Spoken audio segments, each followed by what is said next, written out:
Atracción por los uniformes.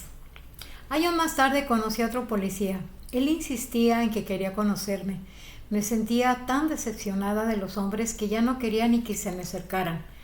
Pero una de mis amigas cometió la indiscreción de decirle cuándo era mi cumpleaños, lo que él usó para llegar a mí. Ese día, cuando salimos del cabaret, él estaba con un mariachi, un grupo de amigas mías y un enorme pastel en la salida. Me cantaron las mañanitas, ya tenían rentado el cuarto de un hotel para ir a festejar. Se encaminaron hacia allá una vez que le había pagado al mariachi. Fue muy bonito para mí. Nunca se me había festejado mi cumpleaños en casa. Ese mismo día me hice su novia. Me llevó a vivir a casa de sus padres diciendo que una vez que tuviera para rentar un apartamento me sacaría de ahí. Una cosa que le agradecía era que me había recibido con mis niños. No les había despreciado, por el contrario, era muy bueno y paciente con ellos, algo que derrumbó totalmente las barreras que yo había formado contra los hombres. Todo iba bien. Yo convivía muy bien con su familia. Ellos me querían mucho. Yo cooperaba con las labores del hogar. Me adapté rápidamente, al igual mis hijos y mi hermana, a quien me había vuelto a llevar conmigo. Pasado algún tiempo, un día, me había quedado sola en la casa. De repente alguien llamó a la puerta. Al abrirla, vi a una mujer joven con dos niñas de edades entre 3 y 5 años. Ella estaba en estado ya muy avanzado de embarazo. Al verme, sacó de su bolso unos papeles, los extendió ante mi cara y me dijo que ella era la esposa del que vivía conmigo, que las niñas eran sus hijas y que estaba esperando otro niño de él. Se dio vuelta y se fue sin decir más. Yo me quedé petrificada en el umbral de la puerta. Me volví a pasar.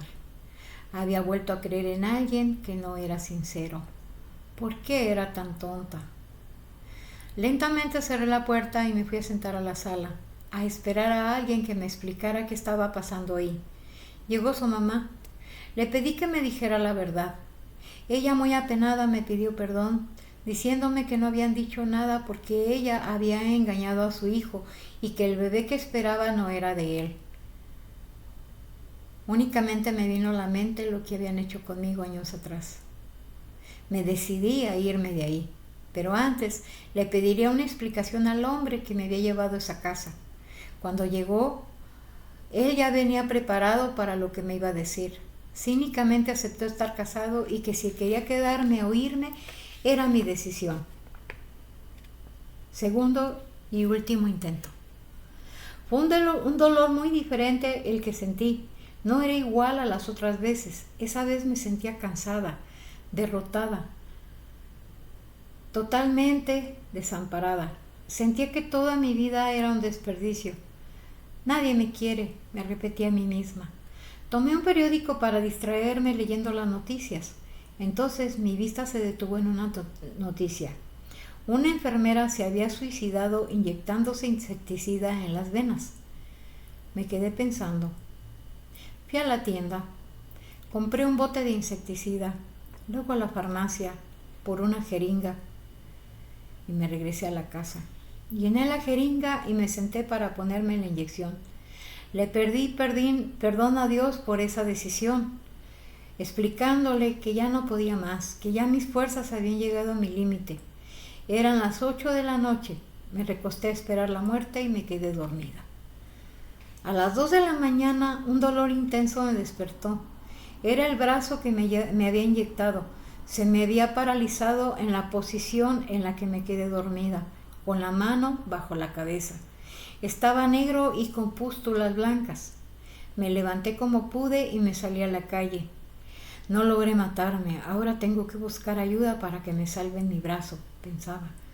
Un auto que iba pasando se ofreció a ayudarme, me llevó al hospital de Valbuena y ahí me dejó. Al entrar llevaba cubierto mi brazo. Una vez que estuve en la sala de emergencias, lo puse sobre una camilla. Les dije la verdad. Sabía que si mentía no me ayudarían, al no saber qué tenía. Era posible que no supieran qué hacer. Llegó un médico, quien al ver mi brazo salió horrorizado a llamar a otros médicos. Llegaron el director, su asistente y creo que todos los que en ese momento estaban en el hospital. De inmediato me internaron, me canalizaron con suero y me llevaron a la sala de cirugías. Desperté 8 o 10 horas después. Ya habían terminado de operar mi brazo. Yo solo sentía que ardía, desde la muñeca hasta el antebrazo. Me imaginé que habían hecho una herida, habían sacado todo lo que estaba mal y me habían cosido de nuevo. Tremenda y horrible sorpresa me llevé al día siguiente cuando quitaron las gasas que lo cubrían. Habían cortado todo el músculo que se había podrido, dejándome un agujero en el brazo como el que dejas cuando metes la cuchara al helado. Gritaba tan horrorizada que el médico por poco me dio una bofetada. En ese momento entré en shock. Ya no lloraba, no hablaba, no veía. Me tenían que abrir la boca para darme de comer, porque aparte me tenían inmovilizada de los brazos. Uno conectado con suero, sangre y un catéter que me llegaba al corazón. Digo porque cada vez que se me ocurría mover el brazo, sentía un piquete muy fuerte en el corazón. El otro brazo estirado y expuesto a fin de que se fuera desinfectando y sanando. Una mañana el director del hospital y su colega Margarita discutían de amputarme el brazo.